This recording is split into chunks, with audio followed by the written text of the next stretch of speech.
കറുത്ത മുത്ത് എന്ന ഒറ്റ പരമ്പര കൊണ്ട് സീരിയൽ പ്രേക്ഷകരുടെ മനസ്സിൽ കയറിപ്പറ്റിയ നടിയാണ് പ്രേമി വിശ്വനാഥ്. പരമ്പരയിലെ കാർത്തിക എന്ന കഥാപാത്രത്തെയാണ് നടി അവതരിപ്പിച്ചത്. ഈ സീരിയൽ ഹിറ്റായി നിൽക്കുന്ന സമയത്ത് തന്നെ നടി ഇതിൽ നിന്ന് പിന്മാറിയിരുന്നു. തനിക്ക് കിട്ടുന്ന പ്രതിഫലം തുച്ഛമായിരുന്നുവെന്നും തന്നെ മനഃപൂർവ്വം പരമ്പരയിൽ നിന്ന് ഒഴിവാക്കിയതാണെന്നും നടി അന്ന് വ്യക്തമാക്കിയിരുന്നു.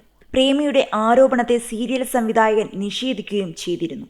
പിന്നീട് നടി മലയാളത്തിൽ നിന്ന് തെലുങ്കിലേക്ക് പോയ ശേഷം അവിടെ അഭിനയ രംഗത്ത് സജീവമാവുകയായിരുന്നു. ഇന്ന് തെലുങ്കിൽ വലിയ പ്രേക്ഷക പ്രീതിയുള്ള നടിയാണ് പ്രേമി വിശ്വനാഥ്. ഇപ്പോൾ നടിയുടെ ഒരു റീൽസ് വീഡിയോയാണ് സമൂഹ മാധ്യമങ്ങളിൽ വൈറലാവുന്നത്. അമ്മയും മകനും എന്ന ക്യാപ്ഷനോടെയാണ് പ്രേമി ഇൻസ്റ്റയിൽ വീഡിയോ പങ്കുവച്ചത്. കണ്ടാൽ നടിയുടെ സഹോദരനാണോ എന്ന് തോന്നുന്ന യുവാവിനൊപ്പം നൃത്തം ചെയ്യുന്ന പ്രേമിയാണ് വീഡിയോയിൽ കാണുന്നത്.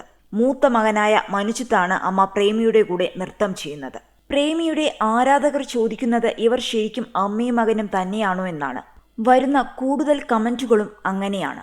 അമ്മയും മകനുമാണെന്ന് തോന്നുന്നില്ല. ചിലപ്പോൾ ആങ്ങളെയും പെങ്ങളുമായിരിക്കും. പക്ഷേ ഫേസ് കട്ട് ഒരുപോലെയാണെന്ന് മുഖസാദൃശ്യം നോക്കി ചിലർ പ്രവചിക്കുന്നുമുണ്ട്. സ്വന്തം മകൻ തന്നെയാണോ എന്ന കമന്റുകൾക്ക് പ്രേമി വിശ്വനാഥ് മറുപടി നൽകിയതുമില്ല. സീരിയലുകളിൽ സജീവമാണെങ്കിലും പ്രേമി വിശ്വനാഥിന്റെ കുടുംബത്തെപ്പറ്റി അധികം ആർക്കും തന്നെ അറിയില്ല. ഏറെ നാളത്തെ പ്രണയത്തിലൊടുവിലായിരുന്നു പ്രമുഖ സെലിബ്രിറ്റി ജ്യോത്സ്യനായ TS വിനീത് ഭട്ടുമായുള്ള പ്രേമിയുടെ വിവാഹം കഴിഞ്ഞത്. 2 ആൺമക്കളാണ് ഇവർക്ക്. മകനോടൊപ്പം ചേർന്ന രസകരമായ റീൽസ് വീഡിയോ തന്റെ ഇൻസ്റ്റഗ്രാമിൽ നടി പങ്കുവയ്ക്കാറുമുണ്ട്. അത്തരത്തിലൊരു വീഡിയോ ആയിരുന്നു ഇതും. 2014 മുതൽ മലയാളം സീരിയലുകളിൽ അഭിനയിച്ചുകൊണ്ടാണ് പ്രേമി അഭിനയ ലോകത്തേക്ക് എത്തുന്നത്. 2017 മുതൽ താരം തെലുങ്കിലേക്ക് ചേക്കേറി. കാർത്തിക ദീപം എന്ന സീരിയലിൽ പ്രധാനപ്പെട്ട വേഷം ചെയ്യുന്നത് പ്രേമിയാണ്.